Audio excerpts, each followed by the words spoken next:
Alice, how many admin fellows are you taking this year? 4. Oh, good.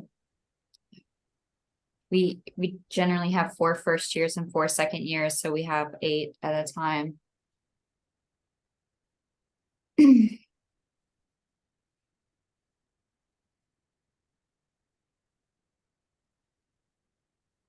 I have 3 more on-site interviews to do today, and then we deliberate the end of the day today. It's very exciting.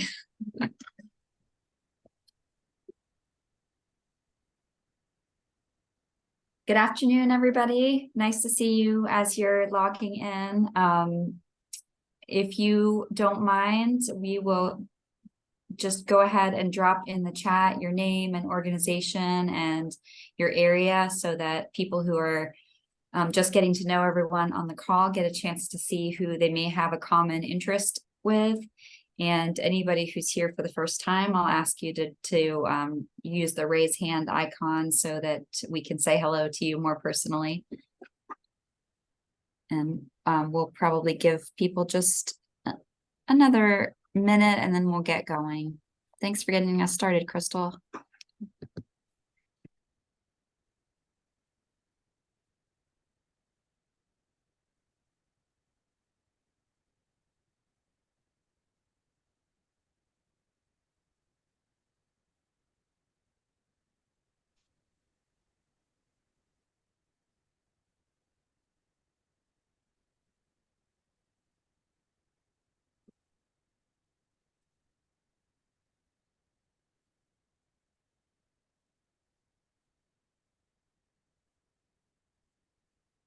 Okay.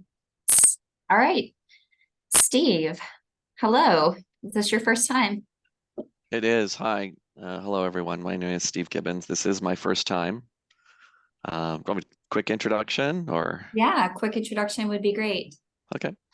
I work at Intermountain Health, and my role is the coaching and mentoring program manager.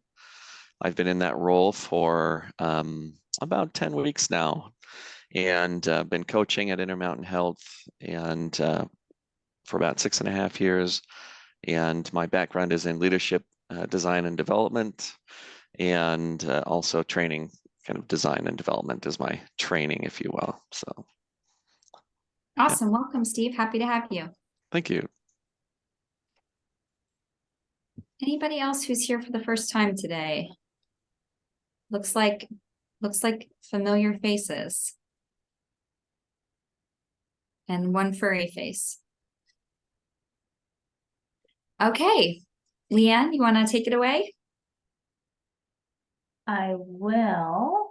Let me share my screen. And can everybody see the? I'm getting feedback. Can you hear me okay? Yes, we can hear you. Okay. Sorry about that. All right, let me do this. Can everyone see the agenda? And hopefully you have it. It was in the calendar invite. And I'll be sure to update Steve. I'll be sure to add you to Intermountain. Sorry that your name was left off, but welcome. Alice, I just have a few updates and then we can turn it over to you to lead our discussion topics. So welcome everybody. It's good to see you. I'm Leanne Swanson. I'm the CEO of NCHL. And for those of you who may or may not remember or know, but Ren Lovegood left as they were our senior program manager for the LENS program and left to go back to school in the fall. And of course, we hope they are doing well and being successful in their program. So Megan and I are pinch hitting for the remainder of the year till we are able to bring someone on board.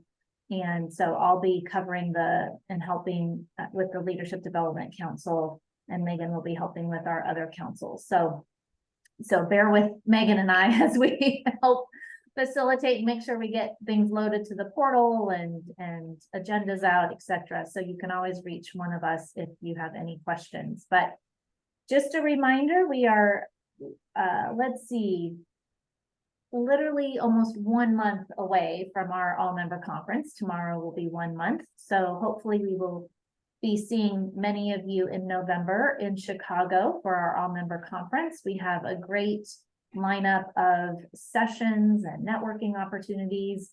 For those of you who have joined us in the past, I hope you're able to come back. And if you're new and can join us, we certainly would love to see you there. So you'll have a chance to meet all of the colleagues that you've seen through these Zoom calls in person. So if you have any questions about registering, please reach out or reach out to one of us, Megan or myself, or your primary contact at your organization to see if you've used all of your complimentary tickets or you can purchase a ticket, etc. So you can go to our website at nchl.org and click on events, and all of that information will be there.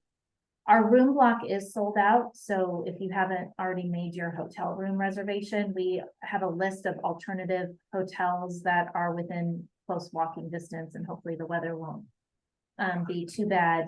You never know in Chicago, but hopefully it won't be too bad that if you are staying in an adjacent hotel, it won't be that bad of a walk over to the Westin. I wanted to let you know that in a couple weeks on October 26th, we are having our coffee chat. And so for those of you who may not know about our coffee chat sessions, these are 30-minute sessions that we have typically with some of our corporate members or other thought leaders in the community who help just have a dialogue and share in conversation about particular topics. And the one on October 26th is going to be from our colleagues at Sodexo, who are going to be speaking about innovative solutions to healthcare staff shortages.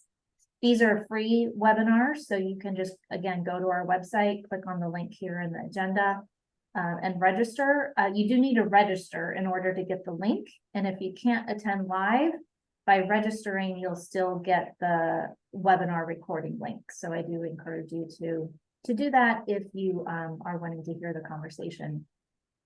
And then one update that's not on here that my colleague Megan reminded me of yesterday is that all of you are extended an invitation to join our TMAP Council call, which is next Thursday, October 19th. Our TMAP Council is our Talent Metrics Analytics and Planning Council. And typically that would just be for our TMAP council members, but anyone, we're offering it to all of our Lens members. We're having a special guest speaker, Ant Hill is presenting on AI and the workforce. So I know AI is sort of a interesting topic of late, and so feel free to let us know, and we can send you the information to join that council call next Thursday at 1:30 p.m. And all of our council calls, just as a reminder, are recorded. So this call is being recorded. We do put the recordings in the member portal, a day or two following the council calls. So again, if maybe if you want access to that recording for the TMAP call, if you can't attend live, just let us know. But just a reminder about that. And then we do have our lessons learned in healthcare leadership development. That's our National Healthcare Leadership Survey that we do every 2 years. This is a compilation of information from the survey results and some of the lessons learned from our bold winners from last year. And so you can download that report by going to NCHL's online store. It's free. And that will also be updated here towards the end of the year as we're adding some other information to that report. So those are my updates. Megan, did I forget anything? Nope, I just wanted to call the group's attention to the chat I posted in the description for the webinar. Leanne described the joint council call for next week, and I also pasted in the Zoom link. So if anyone wants to create their own calendar invitation, October 19th at 10:30 Pacific, 1:30 Eastern, and the Zoom links in chat. Thank you, Megan. All right, Alice, I will turn it over to you. Absolutely. I was just thinking, I definitely know AI is coming up in all kinds of places, so that's going to be interesting. Our CEO just assigned everybody a book on AI to read and says he's going to ask us questions about it at our next executive meeting, which is the first time he's done something like that. So thank you for reminding me that I'm supposed to read that book. Hey, maybe just listen to the webinar. So that it could be like a Cliff Notes know. version. I'll be like, I hear you all talking about the book, but I have an alternative perspective. Exactly. The book, Alice, Alicia yeah, I was gonna say, Alicia wants to know what book. it's the AI Revolution in Medicine, GPT-4 and Beyond. I have not cracked it. If anybody has the Cliff Notes. Are you? Thanks, Robin. We can have our own book club then. Actually, now that I'm flipping the pages, it doesn't look that bad. Okay. All right, guys. So thank you, Leanne. And we'll just take a look at what we have in here for the discussion topics. One, the follow-up from September call. This, I just want to touch on briefly before we move on to today's topic, which is really to focus on burnout. At the end of our call, close to the end of the time of our conversation last time, we were talking about, do we have anything around developing leaders to be supportive of the experience of leaders of color in the workplace, not talking about training, but talking about creating supportive allyship and understanding of how that should look. I haven't seen anything since we met last, and I'm thinking that this feels like it would be a great topic for us to potentially dig deeper in with our D&I council too, as a joint conversation. So unless anybody has anything that they can add here, if we're getting into the space of creation, I would love to tackle that as a joint initiative.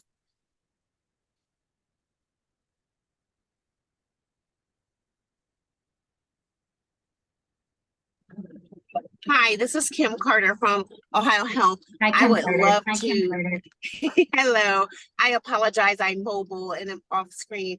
I would love to be a part of any endeavor that would tackle to create or modify some things.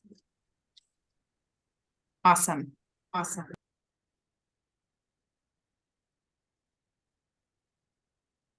Alice, I'm wondering if Go ahead, you Megan. and I could maybe connect with Nathan at conference to Perfect. talk more, the chair of the DEI council, just to talk this through as well. Maybe it's something for early 2024 Yeah, too. I was thinking about that too, that just picking Nathan's brain in Chicago would probably be a great next step. And then we can offer the opportunity to extend that out to anybody who's interested in jumping in. Yeah, because this council and DE&I in 2024 will meet monthly. So it's a great opportunity to maybe do one of those instead of each of you meeting independently, join one of those calls. Yeah. And Alice, Nathan will be at the in-person steering meeting on that Monday. So Perfect. it might even be something you want to ask Talk the about larger that, yep. steering committee, just if they have any input. I sat next to Nathan last year. I was already mentally picturing to do the same thing this year. Okay, great. So stay tuned, group, and more to come there. That was a really great discussion last month for those of you who participated in it. So appreciative of everyone's contribution. So for today, our topic is about leaders and the impact of burnout on leaders specifically. So you can see our prompts there. How are your OD and HR teams addressing leader burnout? Is your organization prioritizing individually led initiatives to combat burnout? is your organization considering ways to restructure work or learning to reduce burnout in administrative leaders, and how does that vary? So maybe what I'll ask you to do, Megan or Leanne, is just drop those questions in the chat for us, and then we can take the agenda down and discuss. So broadly, we're really focused today on burnout at the leader level, knowing that we have had a lot of conversations across healthcare about burnout in caregivers. So here we really want to focus the conversation on the burnout being experienced at the leadership level, and what is that experience, and what, if anything, are you doing or exploring to try to support leaders through that? As you guys know, I'm going to say it is also completely welcome to raise something that you're struggling with and you don't have a solution for, because we have the benefit of this whole group to be able to share our experiences.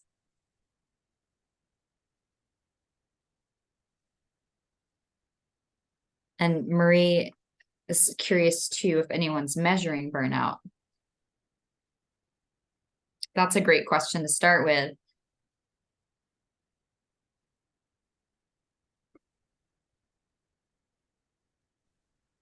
I would say at Memorial, we don't necessarily have a formal way in which we measure burnout. I think it's very anecdotal. We hear it. We hear it through coaching. We hear it through consultations and intervention work. But I don't know that we have anything formal. And Amy Lally, jump in if you can think of anything for sure, but nothing stands out as a formal mechanism in which we do it. So I'm also curious if there is an avenue in which other groups do. And Krista, I'm sorry.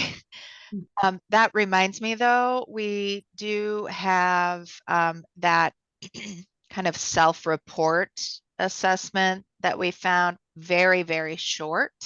But it is a way for leaders to be able to connect with their peers or their staff to be able to see within this continuum, where is that individual sitting right now? So it's almost like current state.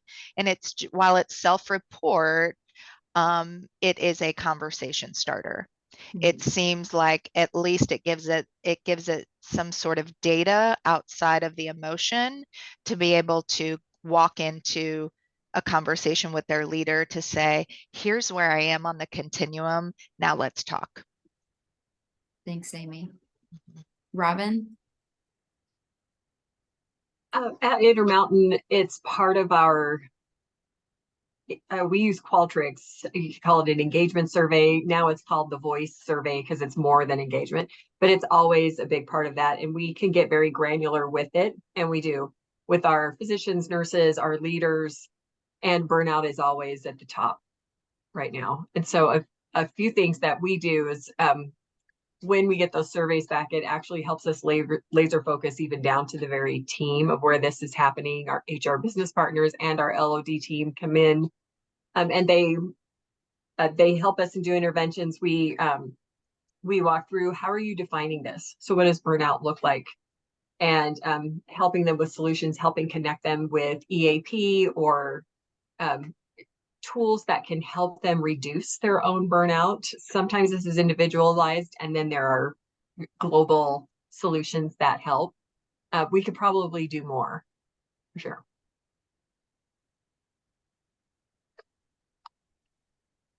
Shelley? This is Shelley Sherman. I'm with Cincinnati Children's, and this is a huge issue for us as well. And one of the things we do try to gauge it through our annual survey, which we use Great Place to Work, and we do have some custom questions there. Our wellness team, who is a part of human resources, this has been something that they have looked to specifically address. We also have it as part of our employee experience strategic plan. So it's very much on the radar. There are lots of things that we're doing, I think, along with some of the things that other people said, there's still some tremendous opportunity. I think this year, for the first time, I would say in maybe 4 years, we saw that we were making a significant impact in that regard. But we've done a number of things, and they've come from a number of areas in the organization. So, for example, we have a chief wellness officer. Right now, she's dedicated to the clinical side of the house, but we are, when I say we, I and our vice president of Total Rewards are kind of working together to see how we might form some collaboration so that, you know, some of the work that she's doing, and she's very anxious for the work that she's doing to not just be contained on the clinical side of the house, but spill over into non-clinical sides as well. We've engaged third-party resources like Spring Health, but it's something that we've just, you know, we've called it out for years to say, you know, we need to do something about this. But we saw over a 4-year time period, okay, we've called it out, but nothing's really happened. So I would say as of about probably the last year and a half, we've really been extremely, and not saying we didn't do anything before that, but extremely intentional about putting things in place that would help start to move the needle. And between last year and this year's annual engagement survey, we did start to see that we're making a little bit of a dent in it. Thanks, Shelley.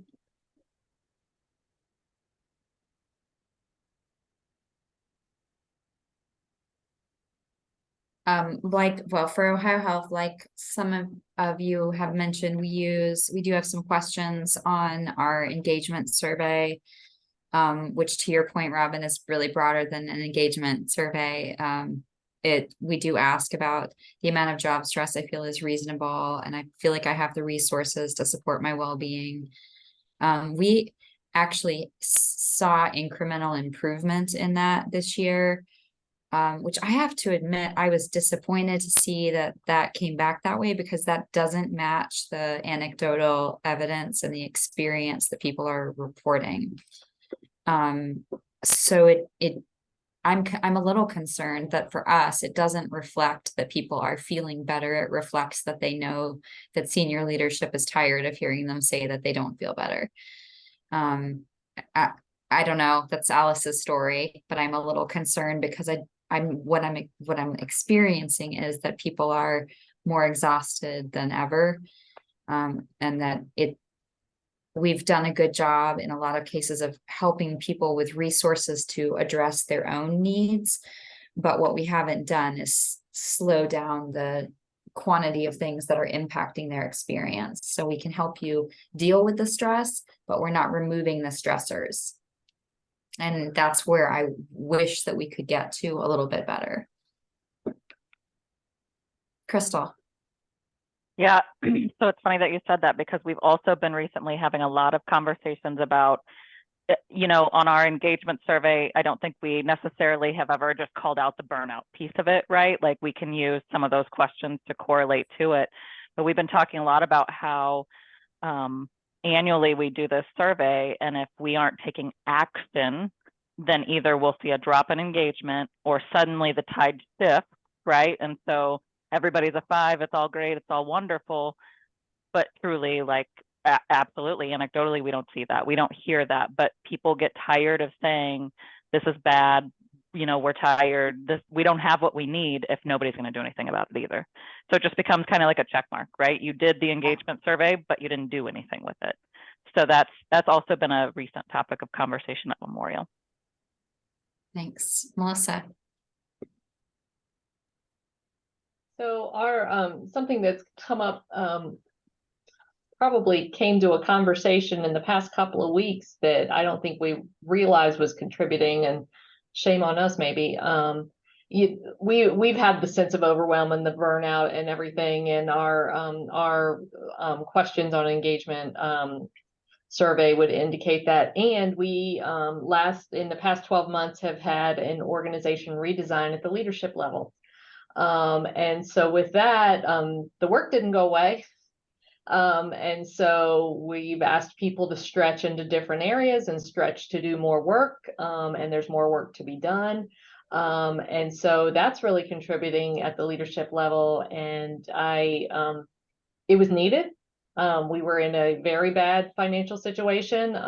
And we didn't, I don't think, we didn't plan for this to be a big contributor to burnout and dissatisfaction, quite honestly.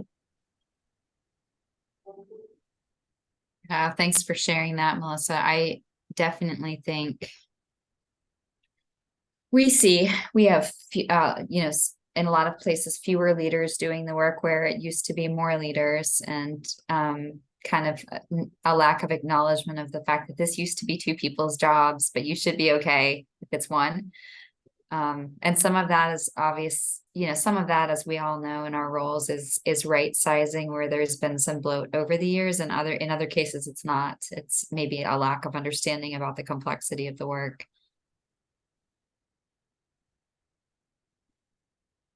Another thing Intermountain has done, our chief people officer really pays attention to burnout, and at the executive enterprise leadership team level, they're modeling a work-life. They said it's more work-life integration than it is work-life balance, and they acknowledge that it's different for everyone, and they encourage teams to go on vacation and not check their emails, and they work very hard to model that themselves. Or one leader was on his bike while they were taking a meeting, just out in the mountains, or it said even step away from your desk, especially when you're virtual. So trying to not only tell people what to do, and modeling has made a difference, because it allows that permission throughout the organization to do those things as well. It's okay while you're on a meeting, especially when there's 100+ people, because it's informative from HR,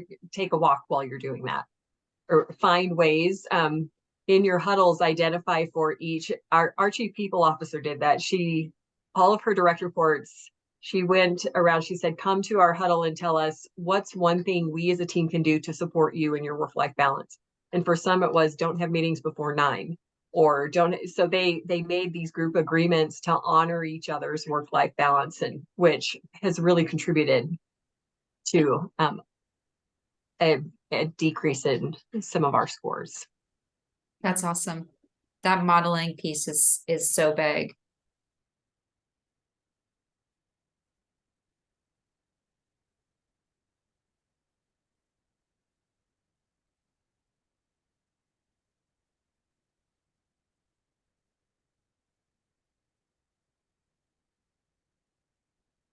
What other experiences are you having? We have, we measure burnout for clinical leaders, but we haven't done an administrative leader kind of assessment. I like the idea of making a self-assessment tool available. I think that's really great. We have an employee engagement survey. So I have to double check and see if some of the items there really would be helpful in this arena. But it's burnout directly for administrative leaders. It's just frankly not something that we are addressing in like a programmatic or systematic way. Also reorging, also sort of making a lot of other big leadership level changes. So I guess it's helpful for me to hear that that's a direct, when that was just shared that would impact burnout rates, I was like, oh, of course. But I too had not really like connected those dots. So really appreciating that. One topic that did come to me recently was a leader said that they realized that they had sort of given up on burnout with clinical leaders because it's so systemic and so difficult, and the healthcare in America so challenging. Like it just became this sort of mountain that they were just like, I can't do anything about it.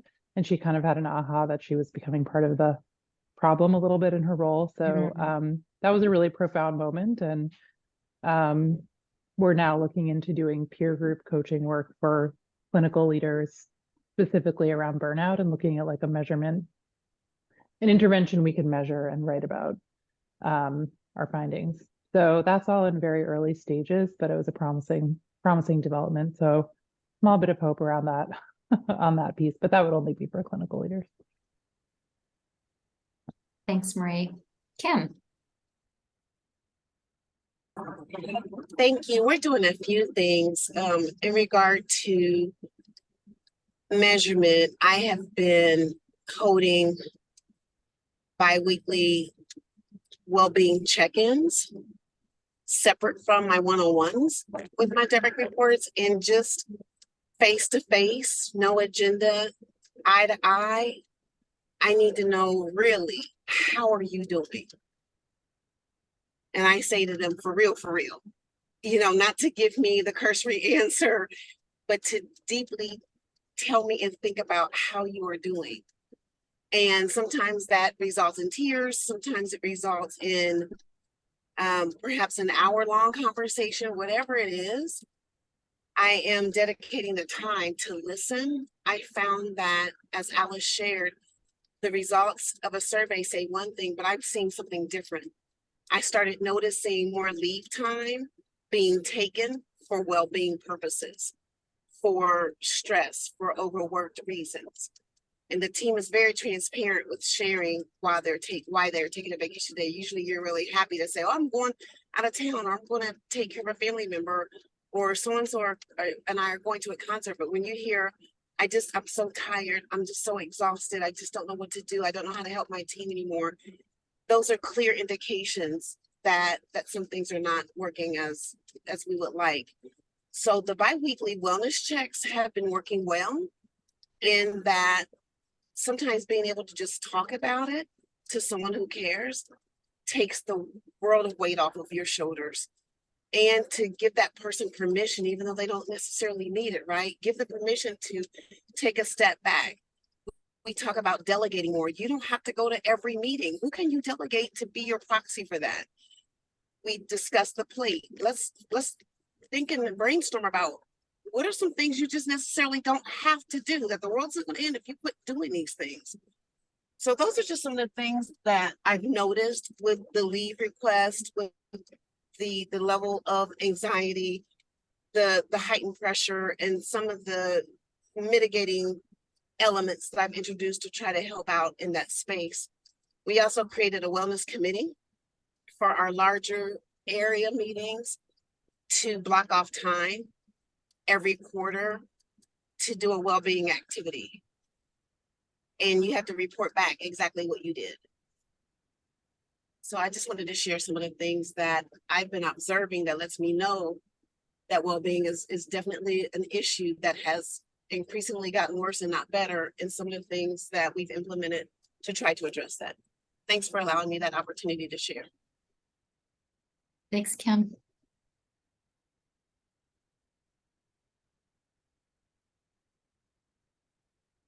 All right, go ahead, Alicia.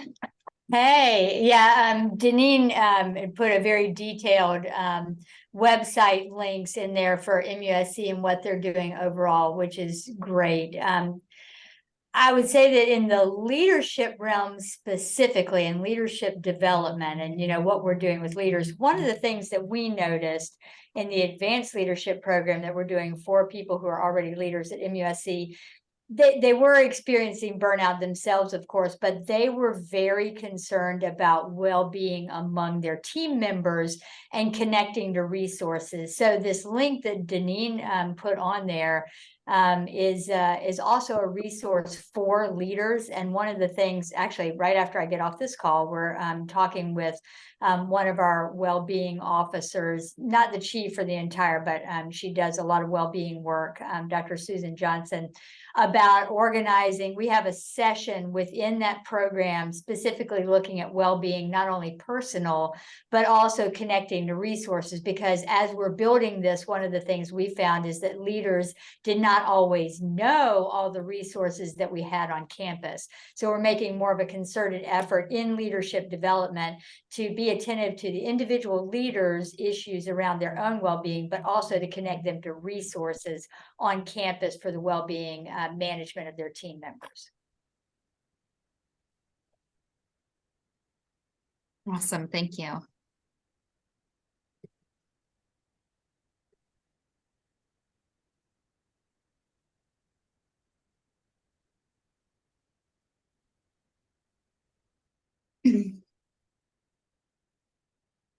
Another thing that we're looking at, which is not directly burnout, but I think it's a factor, is change fatigue.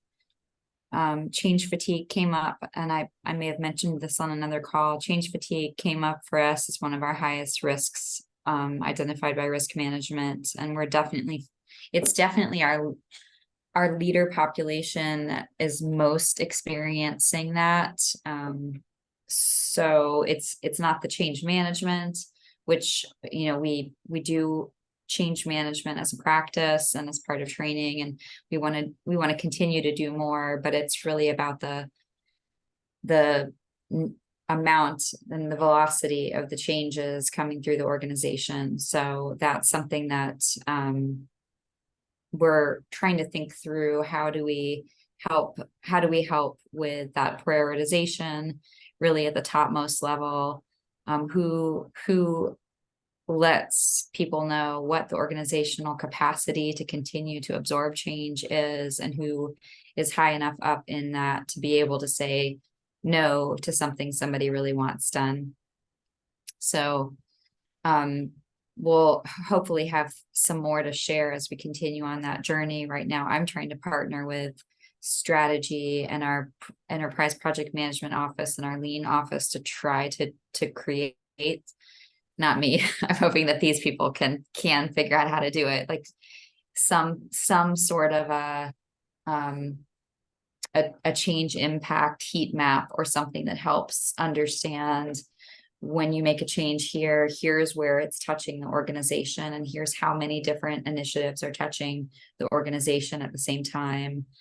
If we could even get to some sense of scale for every change driven at this level has this much impact on a nurse manager's time on the floor, or at whatever level that is. So I don't have an answer for it, but I'm hoping that we're starting to get closer to the kind of questions that will help us provide a data-driven lens to help our senior team prioritize what needs to happen when.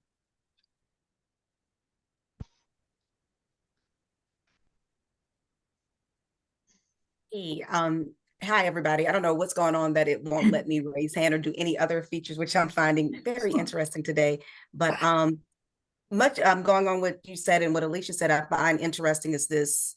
Although we're talking senior leaders or leaders, we are still in some ways, because we have 3 different parts of the enterprise, often having difficulty with identification of who is a leader and what constitutes leadership. And so even as we have this conversation, it takes me to a place of being triggered in some ways, because just because certain people may define someone as leader, just what you were talking about, Alice, earlier, that you're doing 3 people's jobs, but no one recognizes that because they didn't recognize the other person who was doing it, and now they're gone, and they just think magically things are happening, not realizing that somebody's making those things. It's not a wizard. Someone's making those things happen. And so a part of that gets to be interesting when where I'm, and this is just, you know, me personally seeing this, not any anecdotal type things, is that recognition, and rather certain folk will call people leaders depending on what leadership is defined as. I am tenured faculty. I am also an administrator. I am enterprise-wide, but I sit on the university as faculty, but I have people that report to me. So for some people, it's leadership. For other people, not as much, depending on where I am and who I'm working with: hospital, physician practice, or university. And so I think we miss a lot if we don't think about the various buckets that are often invisible and the voices that are silenced often, when we forget all of the different areas, because we do the y'all come, but then we do the hurry up and wait at the same time. And so the burnout for me gets to be that we are supposed to be inclusive, but in some ways we are being exclusive because it's not always for everybody. And when we think about that, or how that impacts most of us, if it impacts you, you don't always want to be the squeaky wheel saying, well, what about me? Well, what about me? Or you didn't think about me, because where we are in the organization or what that looks like, it goes back to what we are, you know, what you said originally with who, kind of like the who gets and who doesn't, the haves and have-nots. And it makes it difficult at times. And sometimes it also means that you're not sitting at those tables where the decisions are being made. And then the last part I want to say is about leadership oppression, how often those who are in some of the most senior leadership positions, you know, that's where everybody says oh, they make the big bucks, but they're still human. They still deserve to be treated well. And I don't care who we are. Right. It's the type of humanity, and people often forget that and often forget burnout on all levels. And so sometimes tapping them and saying, hey, come here, you might need to sit down. Yeah. You might go, because I know we have a provost that will tell you she goes and unwinds. She totally unplugs for like almost a month. And some people are just, they are like, how can you do it? Because she wants to live. Right.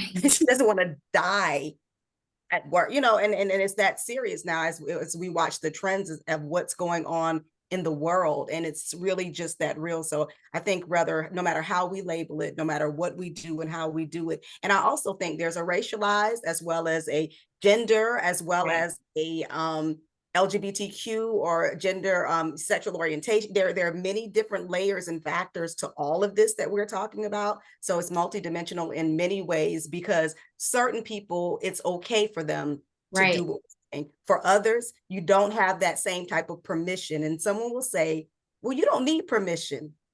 I would beg to differ if we polled everybody on here, because for certain people, it's okay. But if other people do it, then it's a big problem. So just wanted to add that component as we're looking at, you know, since what I put in, it's not directly leaders, but it depends on how it's defined and who defines themselves. And last part too, how are you making decisions about me, around me, without me, as if you're giving me a gift for me? You don't get to do that.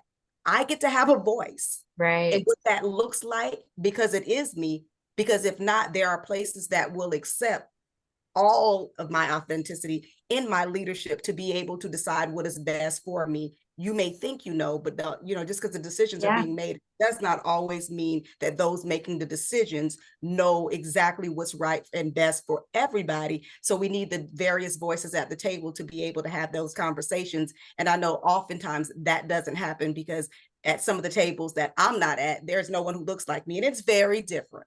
It is very different. Yeah, so many good points there.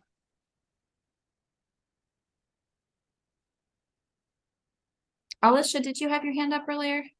I did, and then I got kicked out. And so, but I appreciate what was just being discussed, because I will say we're experiencing, it is very challenging to define a leader. And to be honest, I came from a different industry where it was kind of black and white in some sense, where we were like, here are the levels. Here are the people. And it was kind of like apples to apples. We're here. It's so matrixed in the healthcare industry. It's so matrixed that it can be very hard to create that distinction. And it is important. All of what was shared, I think just what we've been talking about, I think we do have to look at it through so many different lenses and layers, because there are different perspectives that are at play, and leadership being such a huge piece that can change. It's what changes the trajectory of a lot of people's lives, how we lead and who's in those leadership roles, and who consider themselves leaders, who aren't, who are given permissions, who are not, you know, all of that. And so I just think that it is important for like that definition. And I'm curious about like self-identification around leadership, right? And how can we explore that further? And there are some people who's like, no, you're a leader. You can't bow out. Excuse me. you are stewarding people in our organization. And so we have to be like real direct and clear for those people, because there will be people who try to, you know, get the paycheck, but not anything else. But then it's like, there are other people where you're like, we want to create that autonomy to self-identify as a leader, and engage in some way that will help build those skills and help give them the platform and the exposure in the organization, because they do have a lot to contribute. So I don't know the answer. I'm just like sharing because this has got my wheels turning, but I'm really curious, like how we can be more creative in that sense of creating space for people to self-identify in that way. Not sure what that looks like, but yeah. I'm open to any suggestions, blueprints, roadmaps.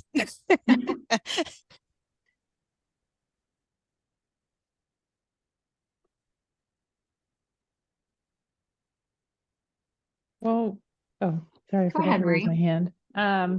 In that realm, we're actually working on right now, a team that I'm working with is trying to reframe our competency, sort of talent management and competency model. And I just rolled this out yesterday to an internal team for the first time, but we're moving towards everyone is a leader in this framework. So instead of defining certain competencies as for leaders only, we're defining all of the competencies as leadership behaviors that we're all accountable to.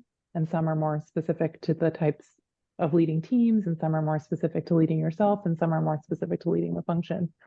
So this will be a huge reframe for us if our team is successful in the institution, because leadership has so much become, the word has been so much conflated with authority and title, you know, authority over resources and money and that sort of thing, rank essentially.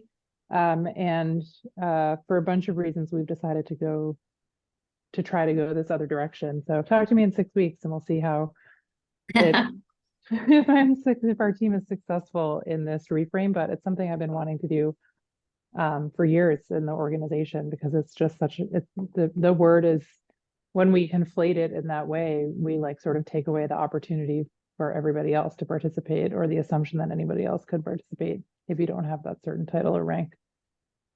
So we'll see. Yeah, we'll be curious to hear how that goes. Amy, it may be that the conversation's moved on since the point where you wanted to say something, but I did see you come off mute. Just wanted to see if you wanted a chance to chime in. So as I was listening to you, Alice, talk earlier about change fatigue and how do we, you know, we've been saying to our organization now, do less with less, because that's where we are now. We say that, but then as the conversation has evolved, it's all the same thing. Well, how do we do less with less when the work is still there? So, you know, how am I going to pick up the slack and do all of this without being compensated extra? There's that piece that we're starting to hear a lot of too. You can't just redistribute the work without paying us to do it.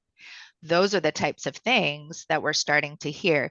Now I say that and I digress, but as I was listening to you, Alice, we have a strategy execution department that keeps our goals and strategies at the forefront of everything they do. And their job is to help us achieve those goals by utilizing and leveraging our project managers and that side of the team they actually have a resource allocation meeting weekly, I believe, and Crystal, help keep me honest here. And they actually sit down with we use Smartsheet, which is a tool that we keep everything in, and Crystal's, you know, an expert there, but they take that tool and they sit down at this resource allocation meeting and they start to talk about, here are the projects that we have. Here is the resources that it's taking to complete this and by when. Okay, you want to add this project in. Well, let's see where it would fit. Oh, well, wait a second. We have 0 resources available right now to even put this in the mix. So those decisions are made by a bunch of people at that table, and allowing us to be able to say, no, we can't move forward on that because of resources, people, finances, whatever it may be. That's how we're utilizing that to try to keep track of where we are with our strategies and goals. I'm seeing Crystal is adding in. I have a question, Amy, We're about mute. that. There it is. Oh, Crystal. Sorry. Go ahead.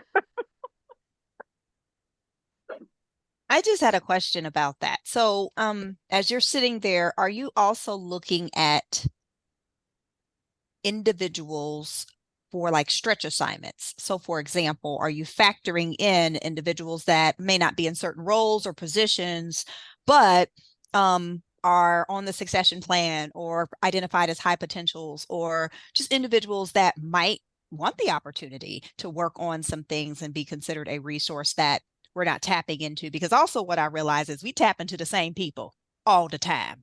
And it's kind of like, and they were like, why are you so stressed and tired? Because I have 18 projects.